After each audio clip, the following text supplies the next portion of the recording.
you attended seminars, and you said your reason there was to learn more about yourself. Yeah. My experience has been people attend seminars, especially self-development seminars, to look for the answer. They want to know, what is it out there I can learn so that I can be more successful? That wasn't your motivation? No, oddly enough, and I think probably you're right. I think that's what most people are looking for. I think they're looking for an answer outside of themselves, and they're never going to find it.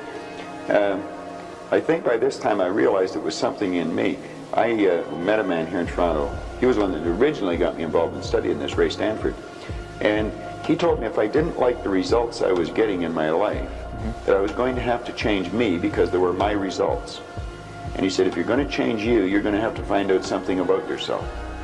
And that seemed to make sense. I don't think it was an earth-shattering idea. It wouldn't give anybody a brain hernia, but it made a hell of a lot of sense to me. So I started to study myself. I found most people don't know who they are. They really don't. What do you mean? I mean, I know my name, I know my age, I know where I live. Yeah, that's not you, though. You know, that's what just size, it. If you ask the average person who they are, they'll give you their name. They'll say, I'm Bob Proctor, but I'm not.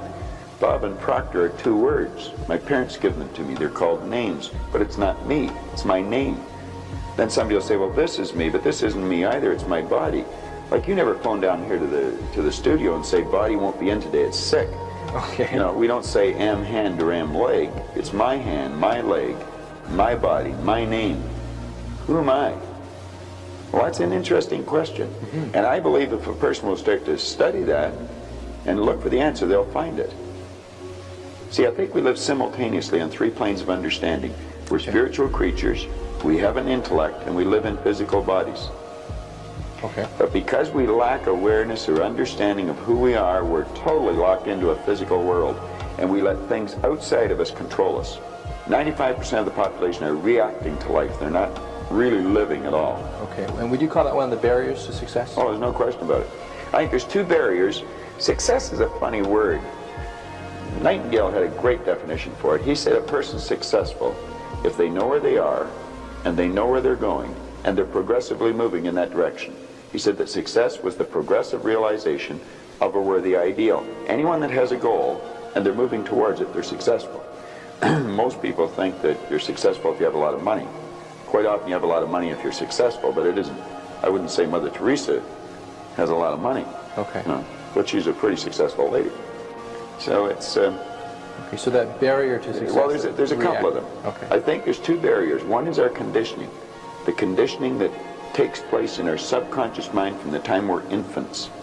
All we can do is act and talk like the people around us. That's why we learn the language we learned.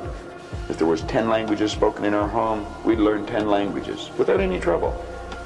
There's usually one, and that's the only one we ever learn. And we grow older and we think, well, I couldn't learn another language. We could learn 100 if we wanted to. You can do anything. But I think we're conditioned. We have a real strong conditioning, usually with not some very good ideas. And then that's the barrier that's inside us. The one that's outside of us is our environment. We have a tendency to act like everybody around us. And if you think about this, it does make a lot of sense. Because if you study statistics, 95% of the people live their entire life and never live the way they want to live.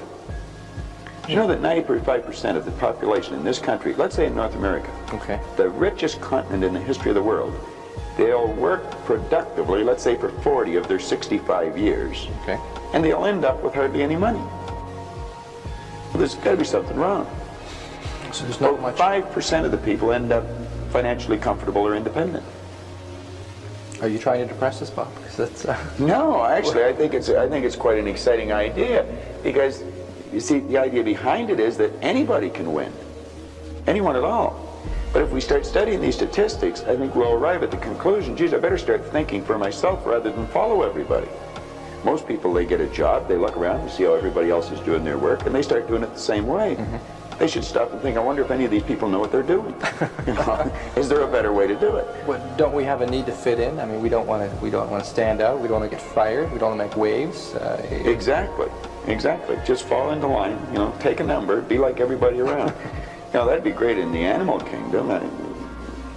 But human beings aren't supposed to live that way. I think we should make a few waves. We should maybe stand out, be different. Not for the sake of being different, okay, but because we are different. We all think different thoughts. And I believe we should start to think and build images in our mind of what we'd like to do and then set out and do it.